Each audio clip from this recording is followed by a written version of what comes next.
Kabbale juive? Où est la place des pratiques juives? Donc, vous allez comprendre que c'est une infiltration. Voilà. Une infiltration. Et là, je comprends bien pour celui qui a donné sa vie au Seigneur Jésus-Christ, il fait partie du sacerdoce royal. royal. Et Ouais. dans le sacerdoce royal, le souverain sacrificateur, c'est Jésus. Ouais. Tout ce qui est comme sacrifice, c'est Jésus. Jésus a tout fait.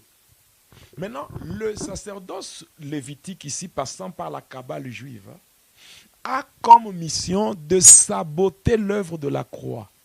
Voilà pourquoi la Kabbale juive, ce n'est même pas le sacerdoce lévitique.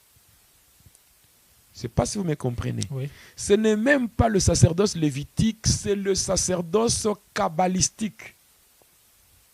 Le sacerdoce kabbalistique ou tout simplement le sacerdoce corrompu. C'est-à-dire que, en soi, pour les gens qui sont vraiment de chrétiens, ils ne peuvent pas même prêter attention à toutes ces bêtises que les bandits et les criminels spirituels apportent dans les assemblées locales. Aujourd'hui, il y a des choses qui se font. Et en fait, pour nous qui étions en fait dans le mal dans le passé, ça donne la nausée. En voyant aujourd'hui comment les choses se font, il y a la CUPA.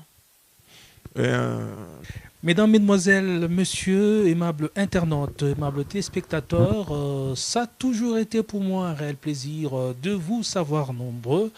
Et bienvenue à vous tous de partout où vous êtes dans ce numéro de Va et Dealer, le 63e numéro de votre émission préférée, Va et Dealer. Vous nous suivez de partout au monde. Nous vous disons que l'Éternel Dieu vous bénisse. Et aujourd'hui, nous sommes là pour le compte de Va et Dealer. Ça sera avec un réel plaisir que nous allons vous tenir compagnie pratiquement pendant 2 heures du temps. Nous serons avec vous et nous sommes toujours accompagnés de l'homme de Dieu. C'est pratiquement lui l'invité principal de cette émission Va et Dealer. Si c'est la toute première fois que vous avez l'occasion de nous suivre, nous vous disons que veuillez vous abonner sur cette chaîne YouTube Jonas Lunkutumpala, chaîne officielle. Alors, cette émission a été conçue dans le but de vous édifier au travers du témoignage de l'homme de Dieu, le pasteur Jonas Lunkutumpala Jedidia. Alors, au travers de son témoignage, il a développé plusieurs points et plusieurs sujets qui sont venus au travers de son témoignage. Et depuis un certain temps, nous étions en train de parler de la Kabbale juive. Et là, l'homme de Dieu a touché plusieurs points de la Kabbale juive. Et aujourd'hui, nous allons poursuivre. Il est là avec nous et sans plus tarder, nous allons lui dire bonjour, pasteur Jonas. Vous pouvez prendre le micro. Bonjour, pasteur Jonas. Bonjour, frère Teddy. Je pense que vous allez bien, pasteur. On va dire, ça va quand même. Ça va quand même parce qu'on a eu un souci de santé. Oui. Déjà, le numéro 63, c'est une émission qu'on devait tourner depuis le vendredi passé. Oui. Mais à cause d'un problème lié à la santé, donc on a été obligé de repousser cela pour aujourd'hui, donc une date ultérieure par rapport à ce qui était prévu. Ok. Voilà, donc on peut dire toujours combattu, jamais abattu. Oui, toujours combattu, mais jamais abattu. C'est pas un slogan, mais c'est la vérité. Donc nous disons ça comme ça parce que c'est la vérité. Voilà, parce que c'est la vérité. Alors aujourd'hui, nous sommes toujours dans le thème la Kabbale juive. Et je ne sais pas à quel point vous allez toucher aujourd'hui. Donc aujourd'hui, nous allons parler sur, donc toujours en rapport avec la Kabbale juive, nous allons parler sur les éléments utilisés pour faciliter le mouvement de génie. Donc comment permettre aux génies qui ne sont autres que des démons déguisés, comment ces criminels spirituels, parviennent à assurer le mouvement de démons déguisés qu'ils appellent anges. Donc les anges déchus, qui ne sont autres que des démons déguisés, maintenant comment est-ce qu'on les canalise pour permettre leur mouvement au sein des assemblées locales? La canalisation des anges déchus, oui, dans des églises via la Kabbale. C'est-à-dire, en fait, dans la Kabbale, déjà, il y a l'invocation des anges. Maintenant, quels sont les éléments qui sont utilisés pour faciliter le mouvement de ces anges-là qui ne sont autres que les démons déguisés? Voilà. Comment se fait la canalisation de mouvements angéliques au sein de la Kabbale? Quels sont les éléments qui sont vraiment utilisés? Non, il faut dire aussi, mes téléspectateurs, que notre but ici n'est pas de vous enseigner la Kabbale, mais de vous donner les éléments essentiels pour vous permettre de comprendre et de ne pas se laisser embobiner par de faux serviteurs de Dieu. Hein. Oui, c'est ça l'objectif. Ok, alors nous allons commencer par la prière, pasteur. Oui. Éternel notre Dieu, en ce temps grand est notre joie, parce que nous sommes comptés parmi les vivants, et cela par ta grâce. Tu as combattu pour nous dans des attaques visibles et invisibles, et tu as semé la confusion dans le camp de ceux qui ont médité notre perte. Et nous te sommes infiniment reconnaissants. Voilà pourquoi nous disons merci. Et Seigneur, nous voulons parler en ce moment, nous voulons parler vraiment de ta part afin d'édifier ton peuple. Selon qu'il est dit à la loi et au témoignage, car si on ne parle pas ainsi, il n'y aura point d'aurore pour le peuple. Voilà pourquoi nous te demandons, Seigneur, de nous assister par ton esprit. Selon qu'il est dit, vous recevrez une puissance, le Saint-Esprit survenant sur vous, et vous serez mes témoins à Jérusalem, la Samarie, la Judée et jusqu'aux extrémités de la terre. Nous voulons vraiment parler de ta part afin de toucher les âmes, afin de ramener sur le droit chemin ceux qui se sont égarés, afin, ô Dieu, d'enlever toute zone d'ombre par rapport à la foi de tes enfants. Nous nous cachons, Seigneur, sous la couverture de ton sang, et nous voulons, Seigneur, du début jusqu'à la fin, que tu sois avec nous, au nom de Jésus-Christ. Amen. Amen. Alors, nous allons déjà commencer, aimable internaute. Il y a de ceux-là qui nous suivent en direct. Nous vous disons, en tout cas, veuillez signaler les autres que Va et Dealer vient de commencer. Et surtout, n'hésitez pas de partager la vidéo parce qu'on a toujours dit dans cette émission que les bonnes choses se partagent. Alors, le numéro 63 vient de commencer. Pasteur Jonas. Ok, j'aimerais qu'on lise deux portions d'écriture pour soutenir notre matière d'aujourd'hui. Nous sommes dans Jean, chapitre 4, et le verset 22. Vous adorez ce que vous ne connaissez pas. Nous adorons ce que nous connaissons, car le salut vient des Juifs. Je prends Matthieu.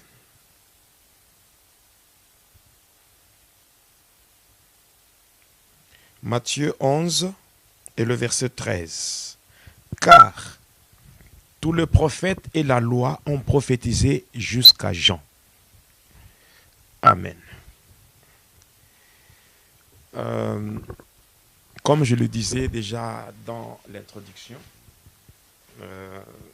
j'ai eu un petit souci C'est un souci lié à la santé. Mais j'ouvre une petite parenthèse pour dire ceci. Il est vrai que j'ai eu à témoigner dans beaucoup d'églises.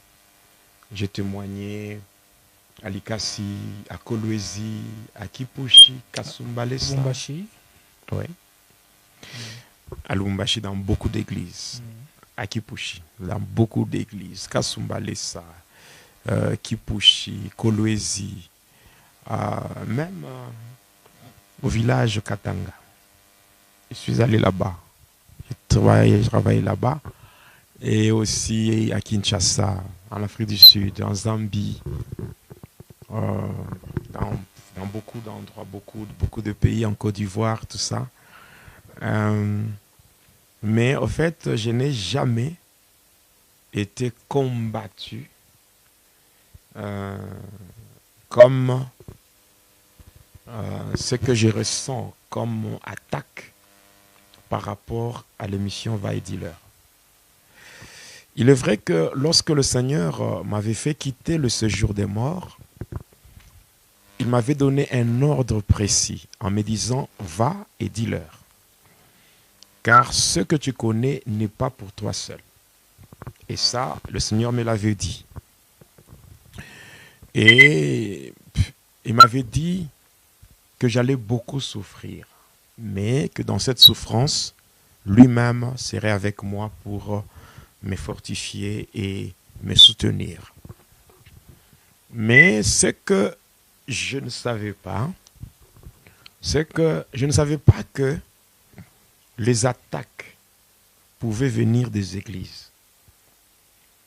Parce qu'à l'époque, quand on était, on était dans les pratiques sataniques, nous étions là pour combattre l'église.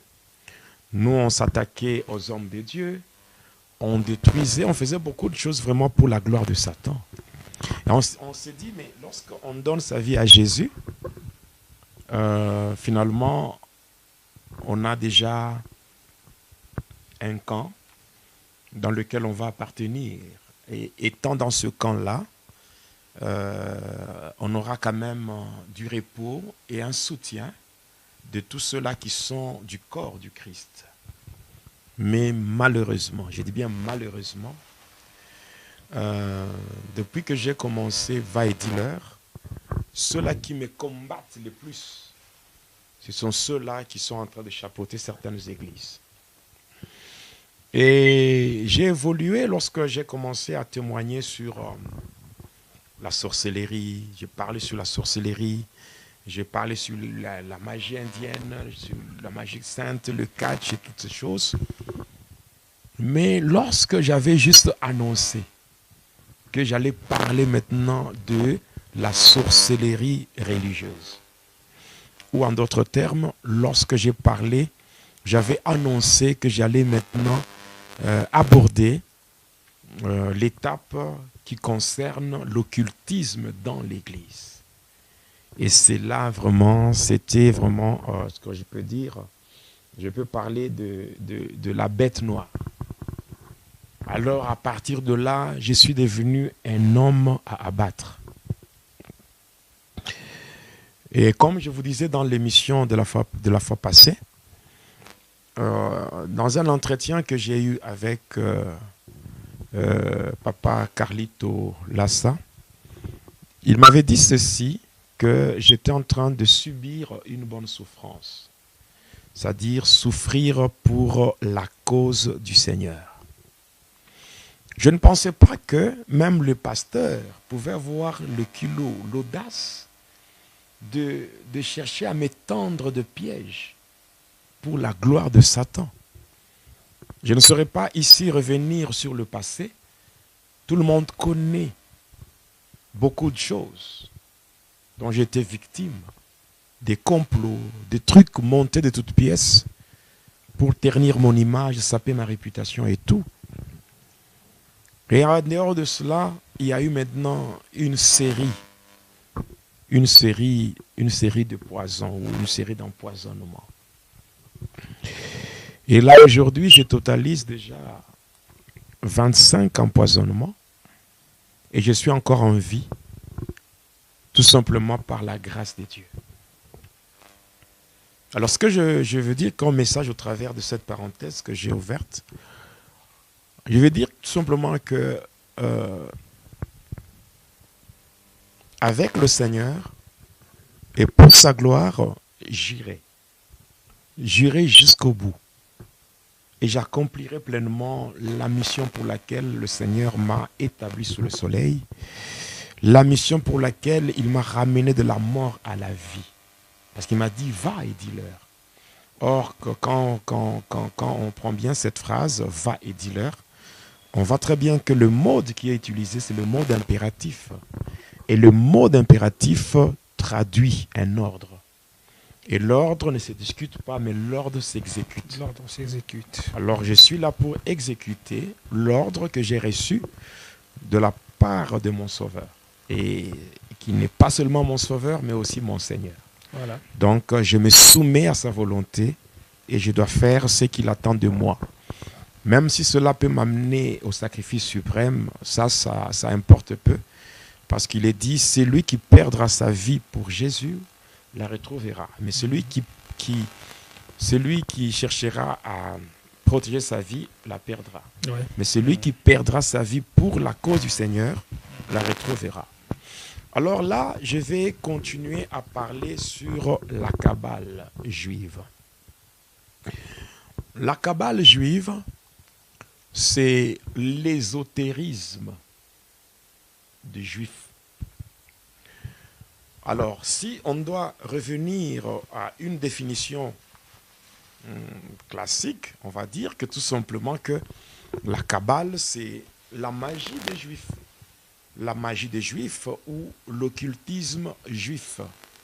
Et si nous devons entrer dans une définition qui soit un peu spirituelle, on va dire que la Kabbale juive, c'est l'ensemble de toutes les spéculations métaphysiques sur Dieu, sur l'homme, sur la nature et sur l'univers, prenant racine dans les traditions ésotériques du judaïsme. Alors, les pratiques ésotériques du judaïsme. C'est le cas maintenant de parler sur l'ésotérisme. L'ésotérisme, c'est quoi? L'ésotérisme, c'est l'ensemble de tous les enseignements réservés aux initiés pour qu'ils soient illuminés. Donc, ici, quand on parle de l'ésotérisme, on voit l'ensemble de tous les enseignements qui sont réservés à une catégorie de gens. Et cette catégorie de gens, ce sont des gens qu'on appelle les initiés. Et ces enseignements, on leur donne pour que ces gens-là soient illuminés. Voilà, c'est ça l'ésotérisme. En fait, ce sont des enseignements secrets qui ne sont pas donnés à tout le monde. C'est en fait ce qu'on appelle ça la loi sur le lèvre. Et la loi sur le lèvre ne peut se transmettre que de bouche à oreille. C'est pour dire, lorsque les enfants d'Israël avaient reçu de la part de Dieu par l'entremise de Moïse, ils avaient reçu ce qu'on appelle la loi que Dieu avait donnée à Moïse. On dit ceci que c'est la loi écrite qui était sur des tablettes, la loi écrite. Alors, on dit ceci, si on se limite à la loi écrite, on ne saura pas découvrir la puissance cachée dans les Saintes Écritures. Et par rapport à cela, pour qu'on découvre la puissance qui se trouve dans les Écritures, il faut que cette loi écrite soit décodée par une loi qui est orale. Alors, la loi orale, c'est une loi qui est réservée à une portion, une catégorie de gens qu'on appelle les initiés.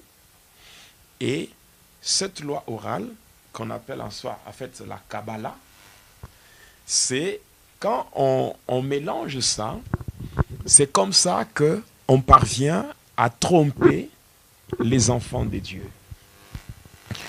Alors, aujourd'hui, quand nous lisons bien la Bible, pourquoi aujourd'hui l'Église est menacée? Pourquoi l'Église est menacée? Et qu'est-ce qui donne le poids ou la force aux pratiques juives ou les pratiques de la religion hébraïque? Donc, qu'est-ce qui donne le poids à ces pratiques-là dans les assemblées locales? Vous allez voir des pays qui ne sont pas juifs, mais dans leurs assemblées, dans leurs églises, on voit les pratiques juives. Mais on va se demander, mais ça c'est quoi ça finalement? Est-ce qu'on est dominé? Pourquoi est-ce que dans leur synagogue ou dans leur temple en Israël, pourquoi il n'y a pas de pratiques congolaises par exemple? C'est tout simplement la mauvaise interprétation des Écritures. Nous avons lu dans Jean 4 et le verset 22.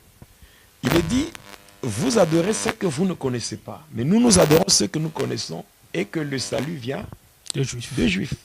Vous voyez? C'est avec ça, ce verset, que le diable et ses acolytes, c'est ce qui fait leur force. Ils se disent, mais comment est-ce qu'on peut ignorer les pratiques juives, sachant que le salut lui-même vient des Juifs? Or, beaucoup de gens ne comprennent pas. La Kabbale juive, c'est au fait du satanisme. Pourquoi? Parce que le judaïsme qui se pratique de nos jours, ce n'est pas le judaïsme biblique. C'est le judaïsme falsifié. On va dire le judaïsme talmudique. C'est-à-dire un judaïsme auquel on a ajouté des choses qui n'ont rien à voir avec Yahweh, l'éternel Dieu. Alors, quand nous lisons bien la Bible, on doit comprendre une chose. C'est que, en lisant bien la Bible, on dit les prophètes et la loi ont prophétisé jusqu'à Jean. Maintenant, si les prophètes et la loi ont prophétisé jusqu'à Jean, Jean, quand il est venu, en lisant bien la Bible dans le livre de Malachie, il est dit quoi? Je vous enverrai Élie le prophète. Et c'est celui qui va ramener le cœur des enfants vers le Père. Et vous allez comprendre, la mission de Jean-Baptiste était de préparer la venue de Jésus. Oui. C'est tout. Donc le vrai judaïsme a pris fin avec la venue de Jésus. Jésus, parce que ici, aujourd'hui, j'aimerais vraiment aller avec vous, hein, frère Teddy, aller avec vous de manière simple pour permettre aux internautes de bien comprendre. Oui. Nous n'avons pas comme mission de nous attaquer aux églises ou aux pasteurs. Mais nous nous attaquons à ces pratiques-là qui permettent au diable de prendre le contrôle de l'église. Si nous voyons le prix que le Seigneur a payé pour son église, il a donné sa vie. Il est mort sur le bois du calvaire afin de sanctifier son église. Et nous qui sommes enfants de Dieu, ce que nous avons comme mission, c'est d'empêcher aux portes du séjour des morts d'avoir ou de prendre le dessus sur l'église selon la promesse faite à l'Église par le Seigneur en s'adressant à Pierre. Il dit, tu es Pierre, et sur cette pierre, je bâtirai mon église, et les portes du séjour des morts ne prévaudront jamais contre elle. Et nous devons être fiers de l'église que le Seigneur nous a laissée. Ici, le judaïsme, c'est une religion qui a évolué sous un sacerdoce. Et ce sacerdoce-là, c'est le sacerdoce lévitique. Le sacerdoce lévitique. Et là, vous savez, aujourd'hui, nous qui étions dans le mal, on faisait un mauvais usage du mot sacerdoce. Et c'est ce qui se fait même de nos jours. Il faut avoir le respect du sacerdoce. Il faut connaître le sacerdoce. Il faut connaître le sacerdoce. Bon, connaître le sacerdoce, c'est bien. Mais le problème n'est pas de connaître le sacerdoce, mais le problème est d'identifier le sacerdoce. Ici, est-ce que nous sommes dans le judaïsme ou bien nous sommes de chrétiens? Hein, frère, c'est d'ici, c'est à vous que cette question a été posée. Vous allez donner quoi comme réponse? Nous sommes des chrétiens. Or, les chrétiens sont dans quel sacerdoce? C'est ça le problème. Les chrétiens sont dans le sacerdoce royal. Et ce qui est vrai, pour ce qui est du sacerdoce, il existe 3 types de sacerdoce. Il y a premièrement ce qu'on appelle le sacerdoce universel. Deuxièmement, il y a le sacerdoce lévitique que Dieu a donné à un peuple. C'est le peuple juif. Et ce sacerdoce-là, ça a commencé par une tribu, la tribu de Lévi. Et par après, il y a eu le choix d'une famille, la famille d'Aaron. Et c'est comme ça que pour être dans le sacerdoce lévitique, il y avait des conditions. La première condition, il fallait d'abord être de la tribu de Lévi. Deuxième condition, il fallait être de la famille d'Aaron. Et 3, il fallait avoir le même sang, être de la descendance d'Aaron. C'est comme ça que le sacerdoce lévitique, on pouvait aussi appeler ça le sacerdoce aaronique, ou le sacerdoce lévitique selon l'ordre d'Aaron. Et c'était Aaron qui était le souverain sacrificateur. Mais lorsque Jésus est venu, bien sûr, le judaïsme, c'est quoi par rapport à Jésus? Le judaïsme, c'est en fait la petite fenêtre par laquelle Jésus est entré dans le monde. Parce que quand vous analysez bien, vous allez comprendre que Jésus, quand il est venu dans le monde, selon Jean chapitre 1er, il était dans le monde, mais il est allé chez le sien. Le sien ne l'ont pas accepté, n'est-ce pas? Il est allé chez le sien ne l'ont pas accepté, mais à tous ceux qui l'ont reçu, Il leur a donné. Voilà, il leur a donné le pouvoir d'être appelés enfants de Dieu. Ici, si le sacerdoce lévitique était limité à un peuple, le peuple juif, et sur ce peuple, il y avait une tribu qui était choisie, et une famille, la famille d'Aaron, mais ici, le sacerdoce royal, c'est un sacerdoce qui va au-delà d'un peuple précis, un peuple juif. Voilà. Et quand vous regardez bien Jésus, ici, il faut savoir que le sacerdoce avait son lieu, le lieu du travail. C'est quoi? C'était le tabernacle. Voilà, le tabernacle, selon le sacerdoce lévitique, avait trois parties. Il y avait le parvis, le lieu saint et le lieu très saint. Mais dans le sacerdoce royal, il y a autre chose. Et puis, nous ne sommes pas de chrétiens dans le sacerdoce royal par rapport à Jésus dans la chair. Je ne sais pas si vous me comprenez. Parce que Jésus, ce n'est pas de son vivant qu'il a été déclaré souverain sacrificateur. C'est lorsque Jésus est mort, quand il est ressuscité, il a été déclaré souverain sacrificateur de l'ordre de Melchisédek. C'est-à-dire que ce n'est pas Jésus dans la chair, mais c'est Jésus en tant que Dieu. Jésus souverain sacrificateur. Et en prenant maintenant Hébreux 7, le verset 12, il est dit quoi?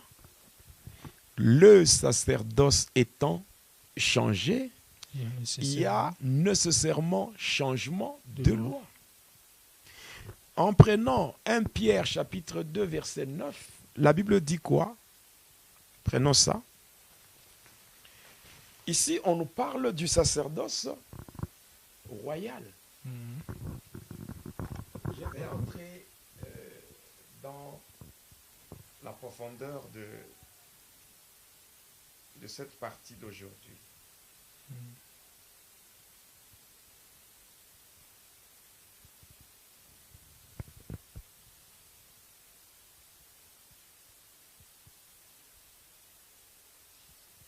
Prenons 1 Pierre, chapitre 2. 1 Pierre 2. Verset 9. Vous, au contraire, vous êtes une race élue, un sacerdoce royal, une nation sainte, un peuple acquis, afin que vous annonciez le vertu de celui qui vous a appelé de ténèbres à son admirable lumière. Ici, on dit, nous sommes une race élue. Hein? Oui. Nous sommes les élus de la croix. Un sacerdoce royal, une nation sainte, un peuple acquis. Ici, il y a le verbe acquérir. C'est-à-dire que Jésus s'est acquis un peuple, passant par l'œuvre de la croix. Nous qui croyons à l'œuvre de la croix, comme pour dire la prédication de la croix est une folie pour ceux qui périssent, mais une puissance, une force pour nous qui croyons. Donc nous qui croyons à l'œuvre de la croix, nous devenons un peuple, que nous soyons juifs, que nous soyons grecs, que nous soyons congolais, nous tous, nous formons maintenant un peuple, et ce peuple doit évoluer selon les lois du nouveau sacerdoce. Et nous sommes censés annoncer le vertu de celui qui nous a tirés de ténèbres à son admirable lumière. Quelles sont ces vertus? Je l'ai toujours dit. Il y a la première vertu, nous devons annoncer ce que nous étions sans Christ. De deux, nous devons annoncer ce que Christ a fait pour nous à la croix. De trois, nous devons annoncer ce que nous sommes devenus en Christ.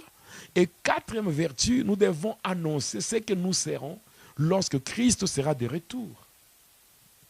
Maintenant, là, frère te dit, sincèrement devant Dieu, où est la place maintenant de la Kabbale juive?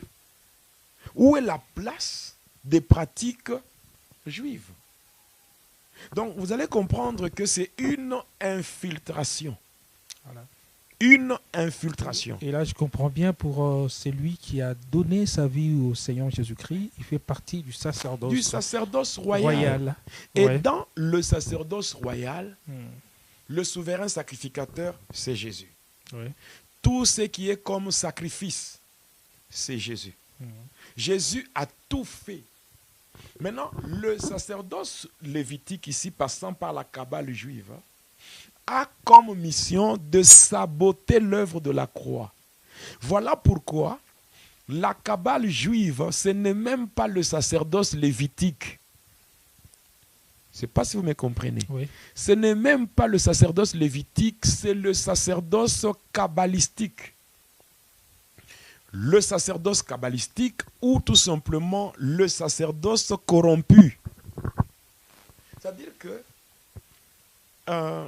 en soi, pour les gens qui sont vraiment de chrétiens, ils ne peuvent pas même prêter attention à toutes ces bêtises que les bandits et les criminels spirituels apportent dans les assemblées locales. Aujourd'hui, il y a des choses qui se font. Et en fait, pour nous qui étions en fait dans le mal dans le passé, ça donne la nausée. En voyant aujourd'hui comment les choses se font, il y a la cupa, non seulement la cupa, il y a le talit, il y a le chauffard, il y a le fil cramoisi, il y a en fait la libération des anges, où il y a l'activation des anges, la libération des archanges, et toutes ces choses-là, il n'y a que les ignorants, ceux-là qui ne connaissent pas réellement ce qui se passe. En fait, la Kabbale juive, ce n'est même pas le sacerdoce lévitique. La Kabbale juive, c'est le sacerdoce kabbalistique ou le sacerdoce corrompu. Parce que la Bible est claire. Aujourd'hui, les gens, on les considère comme étant de grands. Parce que quelqu'un a un ami rabbin, quelqu'un voyage en Israël, quelqu'un vous amène l'eau du Jourdain, quelqu'un vous amène l'eau du Jourdain, quelqu'un vous amène, je ne sais pas, quelque chose d'Israël. Quelque chose d'Israël. Ça, c'est une servitude que le diable veut nous imposer. Une servitude, Jésus-Christ a donné la solution à ça. On m'a parlé, il y a de ceux-là qui partent même en Israël, mais étant déjà baptisés ici au pays, oui. Mais arrivé là-bas, il s'est fait rebaptiser dans le Jourdain. Dans le Jourdain. Donc, on peut dire, le baptême qui se fait dans le Jourdain, c'est le vrai baptême. Donc, pour dire encore, si lui, il va se faire rebaptiser au Jourdain, et qu'il a baptisé ses fidèles dans les rivières de son pays. Donc, lui, il a reçu le vrai baptême. Alors, ceux qui sont restés dans son église, eux, ils ont les faux baptêmes. Ouais. Et il y a de ceux-là qui partent prier au mire de lamentation et tout ça, pensant que c'est là où il y a... Il y a Dieu. Oui.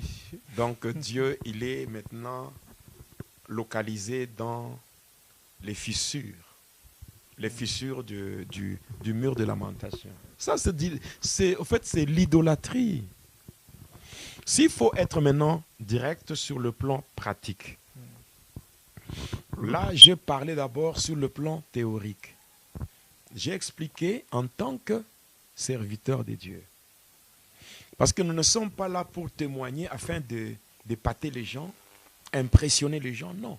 Nous sommes là pour éclairer les enfants de Dieu par rapport aux erreurs qu'on constate aujourd'hui dans l'Église. Je venais de le dire, la stratégie que le diable utilise pour infiltrer l'Église du Seigneur, c'est ça, Jean 4, verset 22. Le salut vient de Juifs. Donc, si les rabbins viennent, si les kabbalistes viennent, ils viennent avec ces pratiques-là. Et sachant que le salut vient des Juifs. Donc, un ignorant ne peut que se plier, ne peut que se soumettre à ça parce que ce sont les pratiques juives et que le salut vient des Juifs. Logiquement parlant, c'est ça. Or, et dans la pensée collective, il y a de ceux-là qui disent que c'est là où il y a le vrai Dieu. C'est là qu'il y a le vrai Dieu. Or, ce n'est pas ça. Ce n'est pas ça. Je venais de vous dire que le judaïsme, c'est une fenêtre par laquelle Jésus est entré dans le monde. Il est entré dans le monde. Quand il est arrivé d'abord chez les Juifs eux-mêmes, est-ce que les Juifs l'ont accepté? Non. Et la Bible est claire. Il est allé chez le sien ne l'ont pas accepté. Et maintenant, il s'est retourné vers le monde et il dit à tous ceux qui l'ont reçu et qui croient en son nom, cette lumière qui est Jésus, leur donne le pouvoir d'être appelés enfants de Dieu.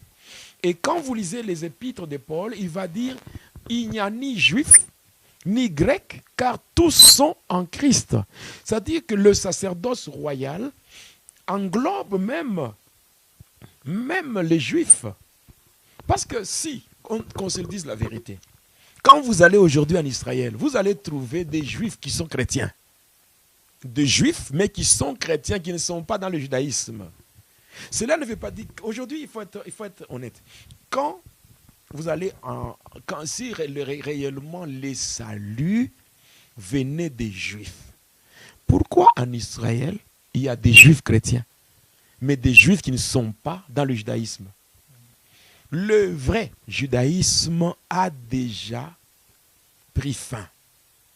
Parce que les prophètes et la loi ont prophété jusqu'à Jean. Or, Jean, c'est la voix qui criait dans le désert et qui a annoncé la venue du Messie. Le Messie, c'est Jésus. Il est né chez les Juifs. Mais il est allé chez les Juifs l'ont pas reçu. Et ce sont ces mêmes Juifs qui l'ont mis sur la croix. Oui, ce sont ces mêmes Juifs qui l'ont mis sur la croix. Ouais, on pourrait dire que Jésus a été tué par le juif. Oui, par le juif. Ouais. Et après, quand Jésus est mort, après sa résurrection, si à l'époque, les Juifs ont connu Jésus dans la chair, mais nous ne l'avons pas connu dans la chair. Nous l'avons connu dans la dimension spirituelle. Et passant par l'œuvre de la croix, nous devenons des enfants de Dieu. Nous devenons une race élue, une nation sainte, un peuple acquis, un sacerdoce royal. Et le sacerdoce étant changé, il y a nécessairement changement de loi. Donc il y a certaines choses qu'on ne peut plus nous imposer. Et c'est comme ça que Jésus dira à la femme, il dira ceci. Ça ne sera ni à Jérusalem, ni à la montagne que on va adorer. Il va dire que l'heure vient, elle est déjà venue, où les vrais adorateurs adoreront le Père en esprit, en vérité. Donc il n'est pas question d'aller obligatoirement en Israël comme le pèlerinage que nous voyons, les gens qui font des dépenses inutiles pour aller là-bas. Non, je dois aller. Bon, si tu pars là-bas comme touriste, là c'est bien, tu vas juste visiter la terre sur laquelle Jésus a vécu, d'accord. Mais il ne faut pas nous dire que non, je pars en Israël par rapport à la spiritualité. Non. Il n'y a rien. Jésus, il est omniprésent. Même ici, chez nous au Congo, nous pouvons prier, même tel que nous sommes ici. Ouais. On peut prier Jésus, il va nous répondre sans faire recours à des pratiques juives. Non. Donc Jésus nous a vraiment libérés de cette servitude-là. Et maintenant, les rabbins, parce que quand on parle de la Kabbale, la Kabbale, elle est divisée en deux, la Kabbale juive. Il y a ce qu'on appelle les judéo-chrétiens, c'est-à-dire de chrétiens qui se sont judaïsés, c'est-à-dire de gens qui croient à l'œuvre de la croix, qui croient en Jésus-Christ comme sauveur et Seigneur, mais qui se sont judaïsés, c'est-à-dire qui appliquent dans leur vie, qui appliquent les pratiques juives. C'est-à-dire qui appliquent les pratiques juives telles que le sabbat, le samedi, ne pas manger tel aliment, tout ça. Ils appliquent ça. Ce sont des judéo-chrétiens. Voilà. De deux, il y a ce qu'on appelle le rabbin ou les rabbis, c'est-à-dire ce sont des kabbalistes qui ont découvert le mode opératoire des anges. J'avais parlé, par rapport à la démonologie, j'avais parlé sur les anges qui étaient tombés avec Lucifer. Ces anges étaient en grand nombre. Mais sur ces anges-là, Lucifer avait pris 144 000. Et avec le 144 000, en faisant la sommation, c'est-à-dire 1 plus 4 plus 4 plus 0, 0, 0, ça donne 9. Et tout simplement, quand nous prenons nous prenons Galates 5, 22, on va voir, il y a ce qu'on appelle le 9 formes, n'est-ce pas? Le 9 formes du fruit de l'esprit. Galates 5, 22. Oui. Et le diable aussi a créé ce qu'on appelle le 9 fruits de l'esprit diabolique, ce qu'on appelle le 9 cœurs des anges. Et c'est comme ça, dans ce 9 cœurs, le diable a placé, dans chaque cœur, il a placé 8. Et quand vous faites 8 fois 9, ça vous donne combien? Ça vous donne 72 ou, en d'autres termes, 72. Alors, ces 72, on les appelle les génies de la Kabbale. Donc, dans la Kabbale juive, et même dans la magie sainte, qu'on appelle la magie catholique, on les appelle les saints anges. Ce sont des anges qu'on peut invoquer pour venir soutenir le vivant, afin de s'attaquer aux mauvais esprits. Donc, on a sélectionné ces anges-là, et ces anges, ce sont des anges auxquels on a attribué même des noms. Or, dans la Bible, lorsque vous faites l'angéologie, ou vous plongez dans ce qu'on appelle le ministère des anges, tous les anges dont les noms ne sont pas mentionnés dans la Bible, ce sont des anges, ce sont les démons déguisés qui ne sont que les anges déchus. Parce que dans la Bible, on parle des anges. Dans la Bible, on parle de Michael, n'est-ce pas? Oui. Dans la Bible, on parle de Gabriel. Dans la Bible, on parle aussi de l'ange de l'Éternel. Oui. En dehors de cela, vous ne verrez pas un autre nom. Vous avez déjà entendu dans la Bible, vous avez déjà lu, dans la Bible, on vous parle de Raphaël. Non. On vous parle de Uriel. On vous parle de Aziel. On vous parle de Nemadel. Non, ça n'existe pas. Mais dans la Kabbale, tous ces anges-là, les 72, ont chacun un nom. Et on les invoque en citant leur nom.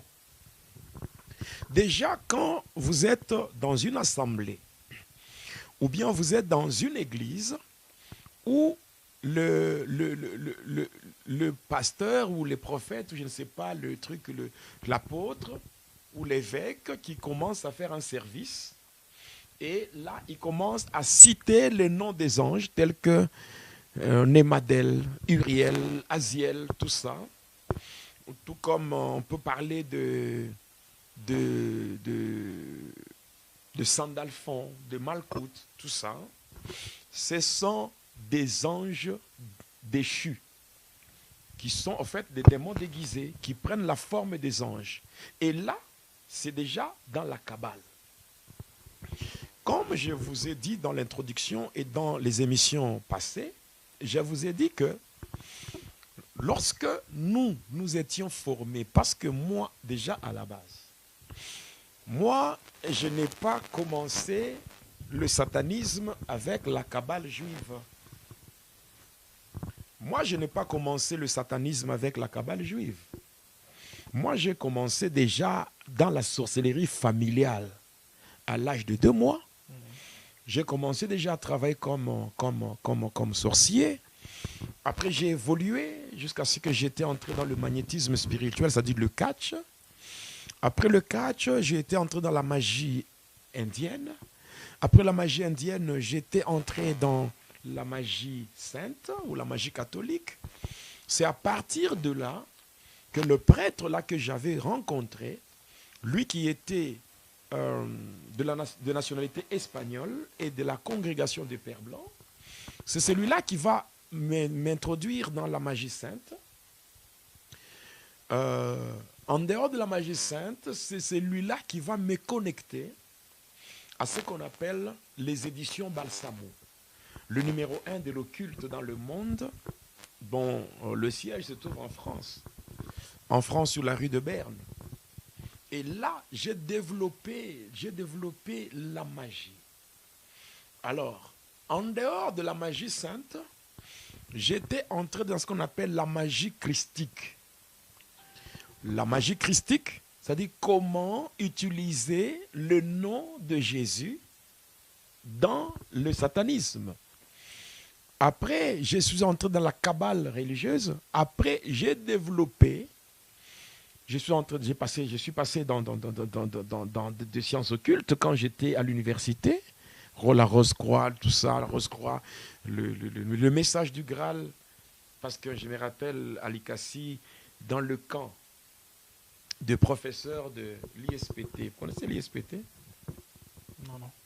Non, en fait, quand vous êtes à l'ICACI, il y a un institut supérieur de technique pédagogique qu'on appelle ISPT dans l'enceinte de l'Institut technique Viombo. Quand vous êtes sur l'avenue Kassongo-Michel, hein, quand vous allez vers le quartier Kolomoni et le quartier Tchachi, il y a une université qu'on appelle ISPT. Alors là, quand vous êtes à l'ICACI du côté de... Quand vous allez vers les quartiers tennis, hein, il y a un camp, le camp des professeurs de l'ISPT. Il y avait un professeur de l'ISPT, là où on se réunissait, et souvent, c'est moi qui faisais même la modération dans le truc là, le message du Graal, dans la lumière de la vérité de Abdur-Shin. J'ai pratiqué toutes ces choses-là, et la Kabbale, moi, j'étais entré dans la profondeur de la Kabbale. Et on peut dire que la Kabbale n'est surtout pas seulement dans l'Église, mais elle est aussi utilisée dans différents domaines. Oui. Il y a même des musiciens qui font la musique mondaine, la musique populaire, là, ou la musique urbaine, qui sont dans la Kabbale. Mais il y a des stars qui sont à Hollywood, mais qui sont dans la Kabbale. Il y a des musiciens qui ont une renommée internationale, mais membres de la Kabbale juive. Okay. Oui, il y a des acteurs qui sont à Hollywood, qui sont membres de la Kabbale juive. Il y a de grands pasteurs aux États-Unis qui sont de la Kabbale. Donc c'est toute une organisation qui regroupe pratiquement tous les domaines. Oui. Et en Afrique, ici, c'est grave. Tellement que les gens cherchent le sensationnel. Hein? Le sensationnel. Au lieu de passer par la procédure normale, mais cherchent le sensationnel en passant par des méthodes erronées.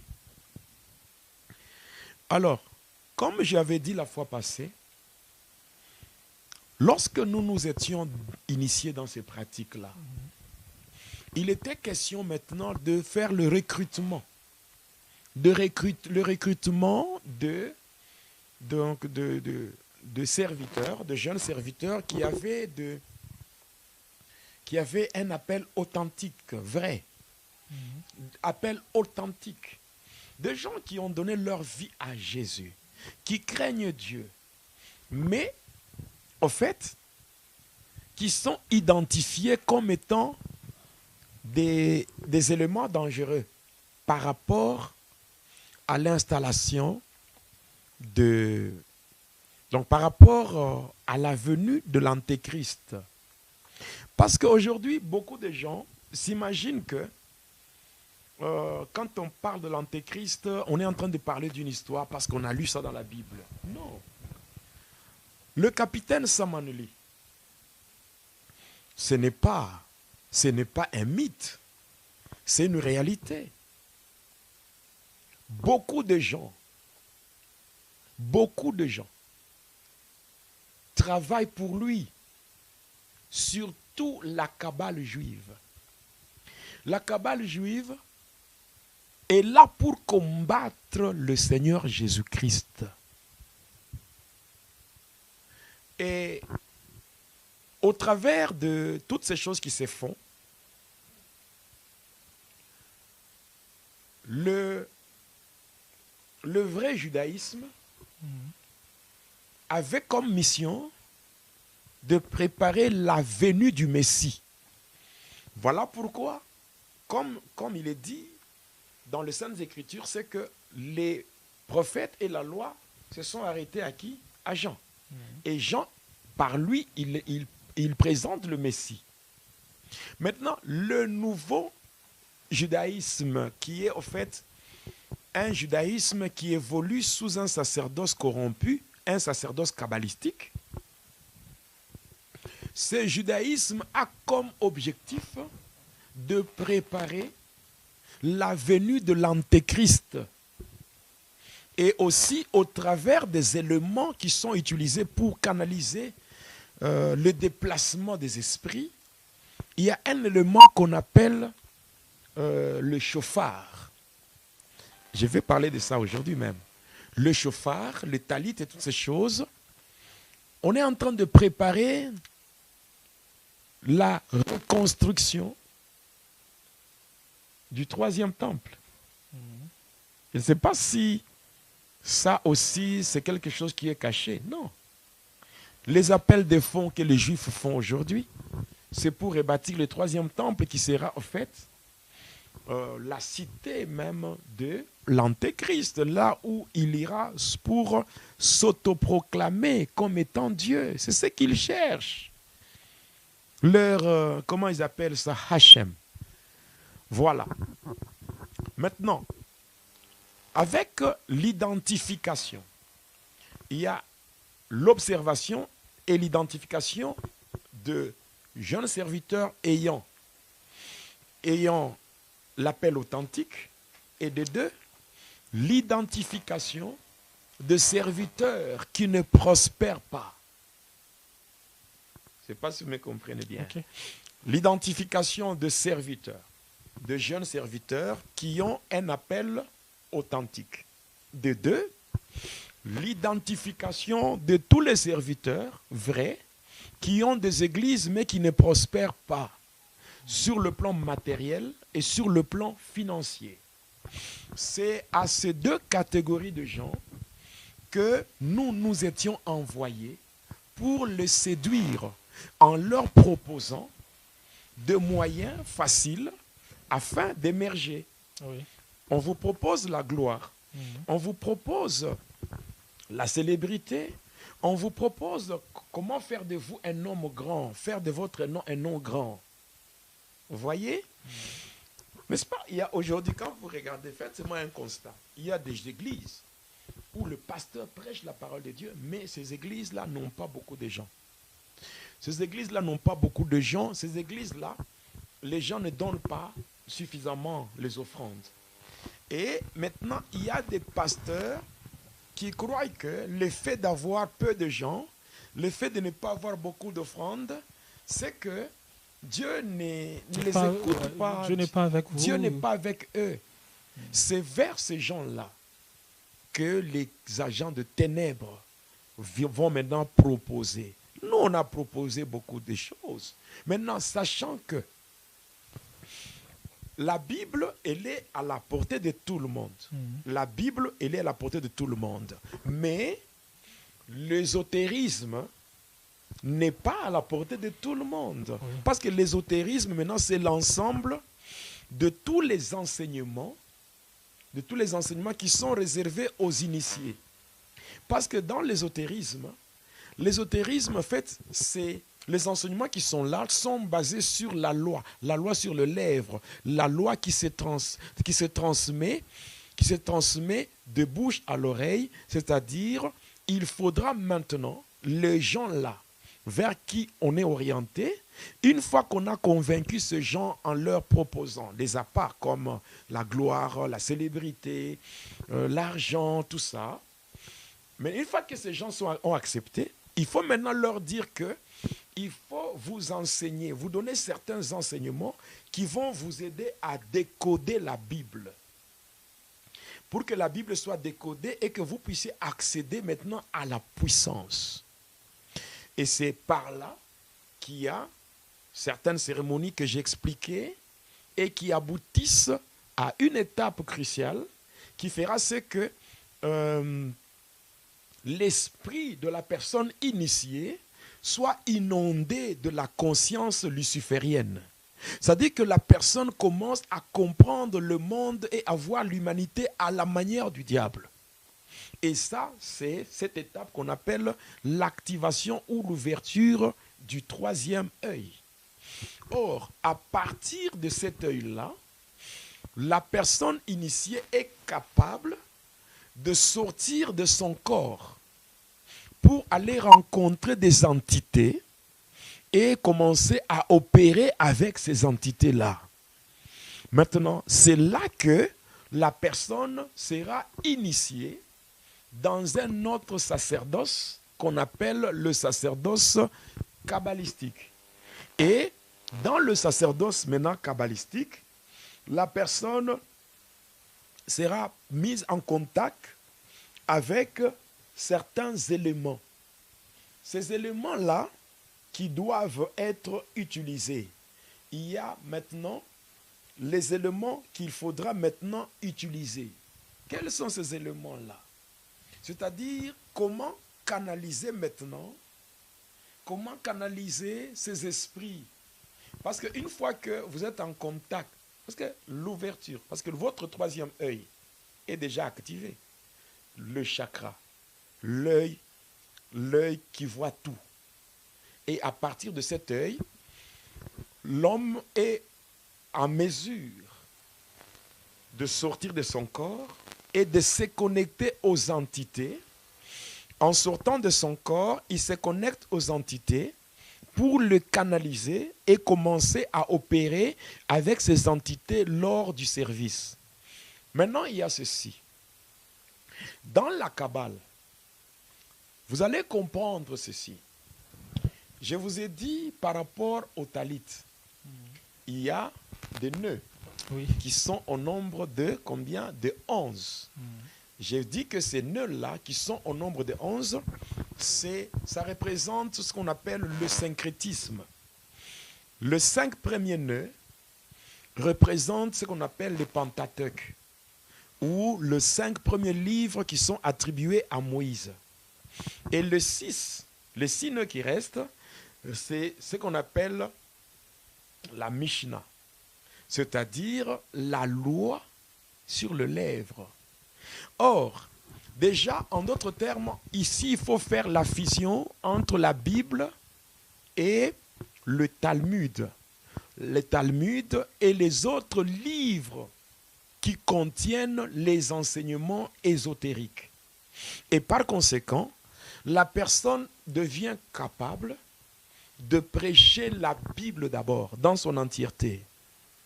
Quand vous prêchez la Bible, c'est-à-dire tout le thème de la Bible, ça peut être la sanctification, la crainte de Dieu, le retour de Christ. Tous ces thèmes peuvent être abordés par un kabbaliste. Vous allez comprendre, on va dire, mais on dit que notre pasteur est kabbaliste, il est dans l'occultisme. Mais non, il nous prêche la repentance. Il touche presque à tous les sujets. Il touche à tout. Il prêche la repentance. Il prêche la repentance, le retour de Christ, la sanctification. Il nous parle sur l'amour du prochain. Là n'est pas le problème, parce qu'ici, il y a une fusion. Il y a un mélange. Il y a ce qu'on appelle le syncrétisme. C'est-à-dire qu'il y a premièrement la Bible, représentée par les 5 premiers nœuds, et les 6 derniers nœuds, ça, sur le talit, les 6 derniers nœuds, là, ces 6 derniers nœuds représentent la loi orale, qu'on appelle la loi sur les lèvres. Et cette loi doit être transmise de la bouche à l'oreille, c'est-à-dire à ce niveau-là. Une fois que le troisième œil est déjà ouvert ou activé, le nouveau membre, ou la personne qui vient nouvellement d'être initiée, cette personne doit être mise en contact avec un mentor.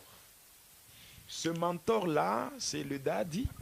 Donc, doit être mis en contact avec son daddy, son mentor, son coach. Le coach, là, ça doit être un kabbaliste. qui s'y connaît déjà, qui est déjà plongé dans les profondeurs de Satan, passant par la Kabbale. Et c'est celui-là qui va commencer à le coacher et à l'orienter vers d'autres histoires compliquées. Je ne sais pas si jusque-là, on se comprend. Oui, on se comprend, parce que Voilà. vous êtes revenu un peu sur les grandes lignes Oui. de la Kabbale. Oh, oui. Bon, parce que le pourquoi de tout ce que je fais, c'est quoi? Oui.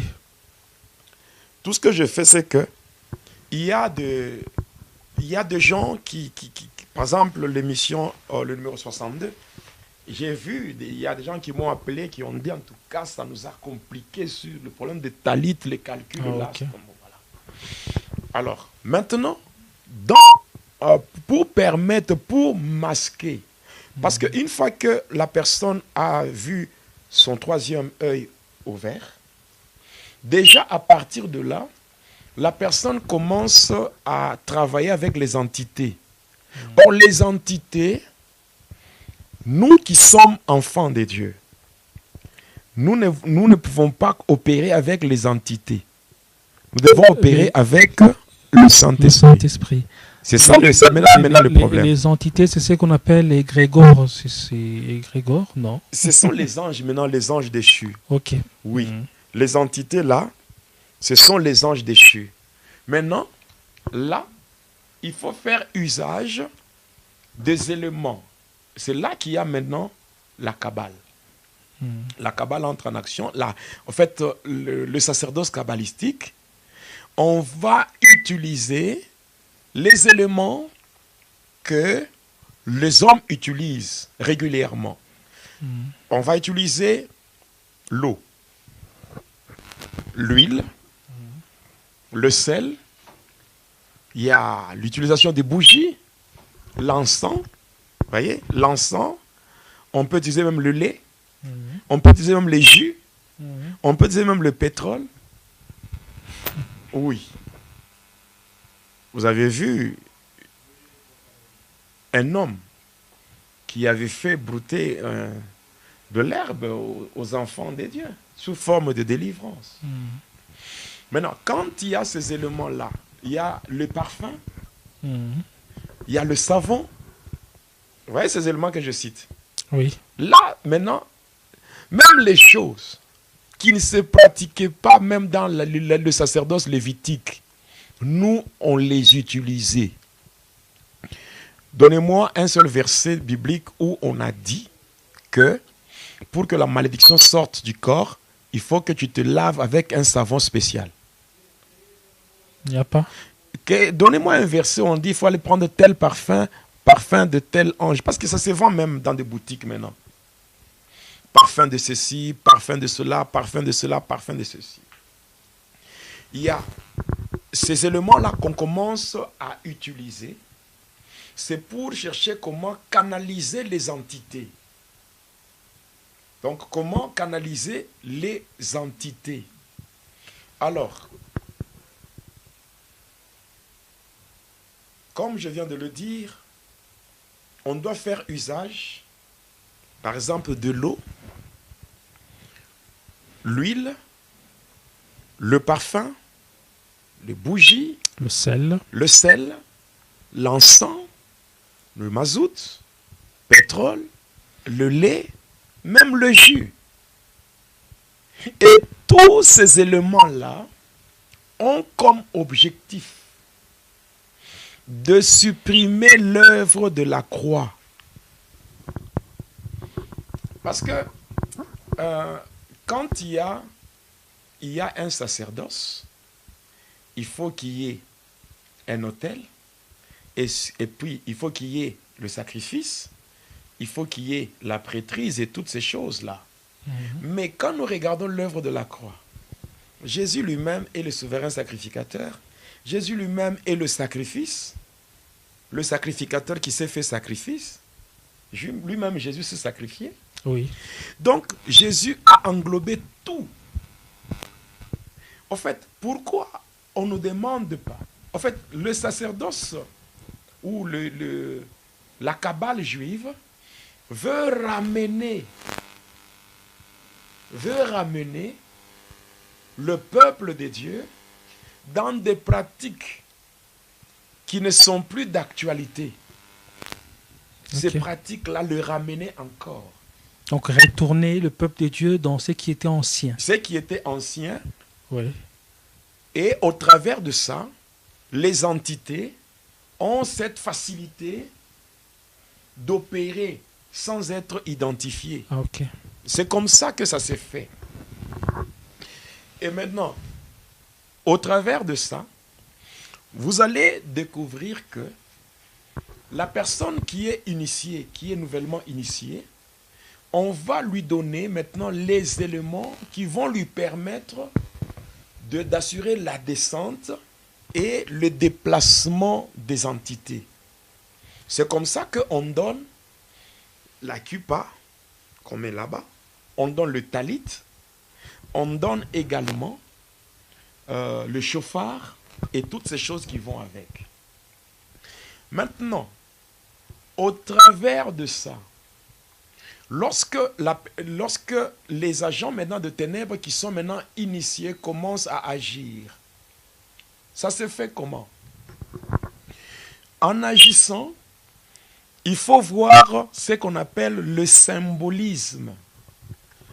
Le symbolisme qu'on va retrouver sur le talit. Parce que sur le talit, il y a des symbolismes qui canalisent les entités. Jésus a dit quoi? Il vous est avantageux que je m'en aille. Parce que si je ne pars pas, celui qui était promis ne va pas venir. Oui. Et là, il parlait du Saint-Esprit. Il parlait du Saint-Esprit. C'est la raison pour laquelle quand Jésus est parti, le jour de la Pentecôte, la promesse de Dieu s'était réalisée par le baptême du Saint-Esprit. Et on a vu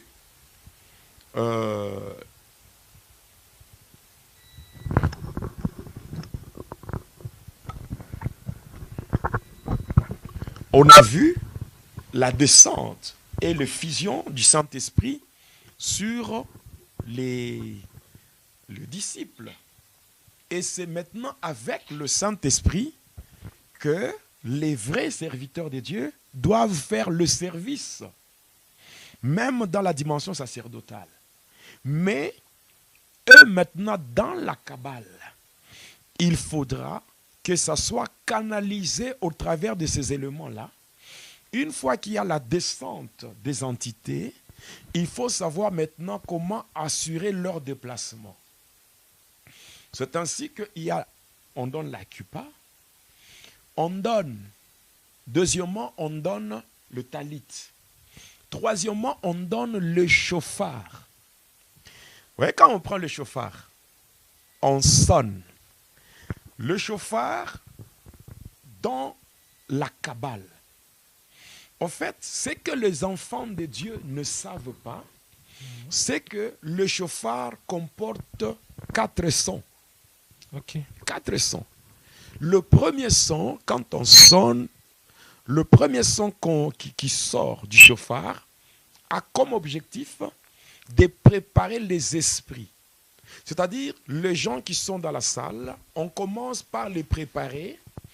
Le préparer, c'est-à-dire, cette préparation se fait par l'envoûtement. C'est-à-dire, le premier son crée une atmosphère qui permet aux gens de se retrouver dans le bain. C'est-à-dire que les gens se retrouvent dans le bain. Ça, c'est le premier son. Le deuxième son du chauffard, ça annonce maintenant la venue des entités. Quand les esprits là, quand par exemple on sonne, on dit le son qui sortira de ce chauffard va produire des miracles, ça va produire des guérisons, ça va produire de guérisons, il y aura des miracles, il y aura des visitations, les gens seront touchés. Or, lorsqu'on sonne pour la première fois, c'est que c'est la préparation des esprits, les gens qui sont dans la salle, ils subissent l'envoûtement pour se connecter aux activités démoniaques. C'est-à-dire que les gens soient en fait comme ivres. Je ne sais pas si vous comprenez. Oui. Donc, en fait, si je peux utiliser un terme plus simple, c'est comme si les gens soient comme drogués. Vous voyez? Vous voyez, les gens sont comme drogués. Oui. C'est comme si on commence à les préparer pour une certaine extase. C'est ça le premier son. Le deuxième son, ça annonce l'arrivée. Ça annonce l'arrivée. Et le troisième son du chauffard, quand ça sonne pour la troisième fois, là c'est l'entrée des entités en action. Maintenant, quatrième son, c'est maintenant les miracles et les guérisons et les délivrances qui commencent. Vous voyez? Oui. En réalité, il n'y a rien de Dieu.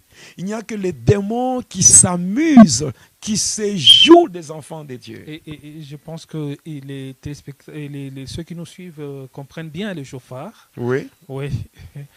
Le chauffard, oui. Vous pouvez expliquer ça. Alors, le chauffard, c'est quelque chose en forme de corne et qui émet un son.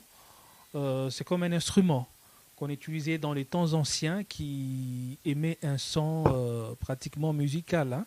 C'est comme une trompette, pratiquement. Voilà. C'est comme une trompette qu'on venait de dire. Oui. J'ai parlé de 4 sons. Le premier son, quand le premier son sort, ça prépare les esprits déjà. Ça crée l'envoûtement et ça prépare les gens pour les amener dans une dimension, donc comme une sorte d'extase. Ça les prépare à une atmosphère favorable aux actions des entités. Deuxièmement, ça annonce l'arrivée des entités qui ont été invoquées. Et troisièmement, ça annonce que les esprits, les entités sont maintenant en action. Ils sont déjà en action. Et après, quand on va sonner pour la 4e fois, et ce son-là, c'est que déjà, les délivrances commencent. Les délivrances commencent. Les délivrances, les guérisons. Il y a des guérisons, il y a des délivrances, il y a des gens qui sont touchés, il y a des gens qui commencent à vomir. Donc, c'est comme ça. Lorsque il y a le deuxième son,